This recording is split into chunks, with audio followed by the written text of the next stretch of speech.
네, 안녕하세요. 4월 22일 마감 브리핑 시작하도록 하겠습니다.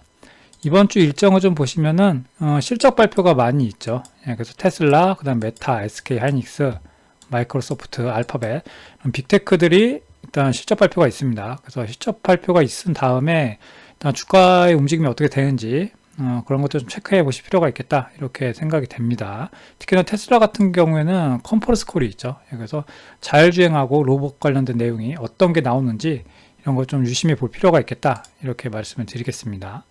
일단 체크상 보시면은 원달러 환율, 그래서 또 환율을 체크를 해줘야 된다 이렇게 말씀을 드렸잖아요.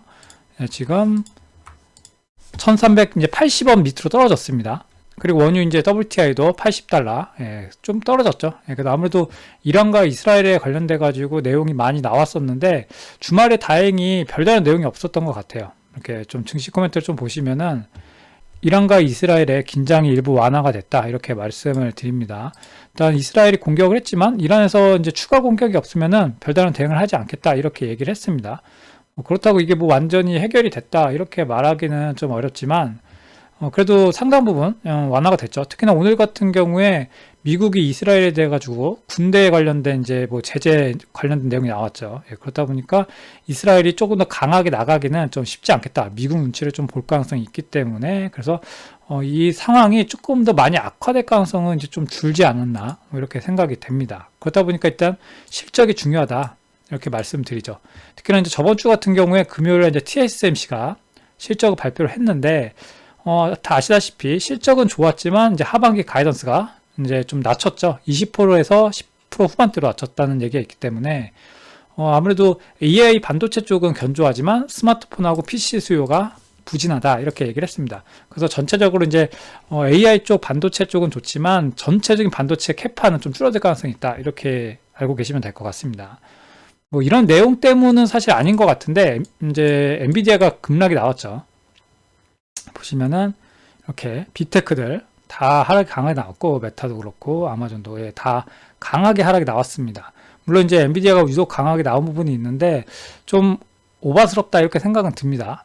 근데 그래도 일단은 강하게 상승이 올라오다가 그러다가 이제 TSMC에서 이런 내용도 나오고 AI가 이제 수요가 견조하다고 해도 생각만큼 그렇게 전체적인 반도체 규모가 커지지 않는다 이렇게 생각이 되는 거죠. 그렇다 보니까 엔비디아에서 이제 차익 매물이 좀 나왔다 이렇게 생각을 하시면 되고 아직까지도 AI 쪽에 관련된 거는 사실 좋다고 생각은 듭니다. 이게 뭐 이렇게 전기차 때처럼 배터리처럼 이렇게 아래로 쭉 내려가서 뭐 실적이 적자가 난다거나 아니면 뭐 이런 정도까지 내려갈 일은 사실 없다고 생각은 돼요. 근데 그래도 일단 강하게 실적을 미리 선반영해서 올라온 부분이 있기 때문에 이런 부분은 좀 생각을 해 두셔야 된다 이렇게 생각이 됩니다. 보시면 대형주, 기술주 매물 출회가 됐다 이렇게 말씀을 드렸죠. 그래서 AI 반도체주 조정을 일단 염두를 해 두셔야 된다. 금일 같은 경우에 우리나라 증시도 이제 전주에 좀 하나의 강하게 나오다 보니까 반도체주에서 일부 반등한 종목들도 꽤 나오긴 했습니다. 그렇다고 해도 일단 가장 기본적인 SK 하이닉스와 그 다음에 삼성전자가 하락이 나왔기 때문에 그래서 전체적인 반도체 수급이 좀 영향이 있을 수가 있다. 이런 부분은 체크를 해보실 필요가 있고, 오히려 증시적인 측면에서 보면은 반도체 쪽에서 이제 매물이 나오다 보니까 뭐 바이오주에서 받쳐주는 모습도 나오고, 그 다음에 기타 다른 개별주들이 좀 움직임이 활발해지고 있습니다. 오히려 매수를 하시기에는 좀 더 낫지 않을까 이렇게 생각이 돼요. 그래서 일단 가장 시장의 큰 변수였던 이스라엘 관련된 내용이 일단 완화가 됐고, 그 다음에 이번 주에 말씀드린 실적들이 이번 주가 마감이 되고 예상치에 부합하기만 해도 증시는 그래도 크게 하락이 나올 가능성이 높지 않다고 보고 있습니다. 물론 실적이 안 좋게 나오면은 다르게 생각을 해야 되겠지만 일단은 이번 주 실적 나오는 거를 반드시 체크를 해보셔야 된다 이렇게 말씀을 드립니다. 그 다음에 우리나라 증시 오늘 보시면은 5일선 이렇게 회복해주면서 갭으로 이렇게 올라오는 모습이 나왔죠. 코스피 같은 경우에. 그리고 코스닥 같은 경우에도 갭으로 또 5일선 회복해 줬습니다. 물론 이제 코스피보다는 좀 약한 모습이죠. 아무래도 코스피가 오늘 이제 밸류업 소식이 있었죠. 그렇다 보니까 좀 더 강하게 수급이 몰리는 모습 이렇게 보였습니다. 기관하고 외국인 추이를 좀 보시면은 일일 매매 동향을 딱 보시면 이제 아실 수가 있죠. 여기 보시면은 코스닥 같은 경우에도 역시 오늘도 양매도 개인만 매수를 했습니다. 그리고 코스피 같은 경우에는 외국인이 대량 매도를 했지만 이걸 대부분 기관이 다 받아줬습니다. 특히나 이제 금융투자와 연기금 이 두 매체가 이제 매수를 받아줬는데 이걸 조금 세분화해서 보시면은 좀 이제 외국인하고 기관 오늘 순매매 동향을 좀 보시면 알 수가 있어요. 여기 수급 동향을 좀 보시면은 여기 이제 삼성전자랑 SK하이닉스 외국인이 매도를 많이 했습니다. 그 다음에 그걸 다 기관이 받아줬죠.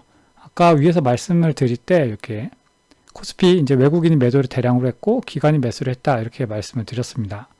이것만 봐도 알 수가 있죠. 외국인 순매도에 상위에 삼성전자와 SK하이닉스가 있고 그 다음에 반대로 기관은 순매수에 삼성전자와 SK하이닉스가 있습니다. 그래서 둘이 좀 주고받았다 이렇게 생각을 하시면 될 것 같습니다. 그 다음에 이제 오늘장 특징주를 좀 보시면은 밸류업 관련주 아까 말씀드렸죠. 배당 소득세 분리과세 추진한다는 소식이 있었기 때문에 오늘 코스피가 좀 강하게 오른 부분이 이게 좀 많이 영향을 줬습니다. 은행주와 보험주가 좀 크게 올랐죠. 그렇다 보니까 전체적으로 지수가 끌어올려지는 모습이 나왔다. 하지만 기존의 상승을 이끌었던 반도체 이쪽은 아무래도 차익 매물이 좀 나오는 모습이 있다. 이렇게 생각을 하시면 될 것 같습니다. 그리고 테슬라 말씀드렸죠. 실적 발표가 있기 때문에 그 부분을 체크를 하셔야 되고 일단 이전에 대규모 감원을 했었잖아요. 거기에 오늘 같은 경우에 자율주행 가격 인하를 한다 이런 얘기도 있었고 수익성 악화에 대한 얘기가 계속 나오고 있습니다. 물론 주가가 계속 떨어지다 보면은 이런 악재조차도 호재로 반영되는 경우가 있지만 일단은 실적을 확인을 하고 난 다음에나 일단 알 수가 있는 부분이겠죠. 그 다음 모비데이즈 자회사 모비게임즈에서 이제 나온 게임인데 별의 전쟁이라는 게임이 있습니다. 그래서 이 게임이 구글 스토어 인기 게임 1위에 등극했다는 소식에 강한 상승이 나왔습니다. 그 다음에 CNG 하이테크 유리기판 관련돼 가지고 좀 특허를 출원했다 뭐 이런 식으로 나왔습니다. 그래서 이게 유리기판 관련주들을 좀 막판에 수급을 강하게 끌어올리는 영향을 했어요. 이게 근데 유리기판이라는 게 사실 바로 될 수 있는 기술은 아니잖아요. 그렇다 보니까 다른 섹터가 약할 때 좀 특별하게 이런 내용이 나오다 보니까 작게 소규모 섹터를 끌어올려졌다 이렇게 생각을 하시면 되고 이게 다시 이렇게 신고가를 뚫고 가는 이런 모습이 나올 수 있을지는 좀 좋게 보이진 않습니다. 그래서 일단은 반도체 쪽은 일단은 좀 이번 주 최대한 실적을 좀 확인하고 빅테크들의 실적을 확인하신 다음에 움직이시는 게 좋겠다 이렇게 말씀을 드리겠습니다. 그 다음 글로벌 텍스프리인데 프랑스 세관으로부터 현지 법인의 사업자 자격 정지 통지를 받았다 이렇게 얘기가 나왔습니다. 일단 30일 이내에 소명을 하면은 된다라는 얘기가 있어요. 그래서 회사에서도 이 부분을 소명을 하겠다라고 얘기했기 때문에 이후에 이게 내용이 어떻게 될지는 좀 지켜보실 필요가 있겠습니다. 아무래도 이렇게 강하게 순간적으로 악재로 밀렸기 때문에 빠져나와야 될 분들이 많이 있잖아요. 그리고 30일이라는 시간적 여유가 있기 때문에 중간에 낙폭이 좀 더 과대해지면은 한번 상승으로 방향을 틀 가능성이 있겠다 이렇게 생각이 되고 그렇기 때문에 좀 단기적인 관점에서 보실 필요도 있겠다 이렇게 생각이 됩니다. 그 다음에 이제 시간의 특징주 보시면은 뭐 별다른 건 없습니다. 원자재 관련된 거 몇 개 이렇게 올라오는 모습이 있는데 뭐 특별한 동향은 없는 것 같습니다. 일단은 이번 주는 계속 말씀드리지만 그 미국 이제 빅테크 실적을 좀 주시하시면 될 것 같아요. 그걸로 인해 가지고 앞으로 이제 AI 반도체 쪽이 계속 수급이 어떻게 돌지 뭐 이런 것들 좀 챙겨보시면 될 것 같습니다. 그럼 오늘 고생 많으셨고 내일 성공 투자하시길 바랍니다. 감사합니다.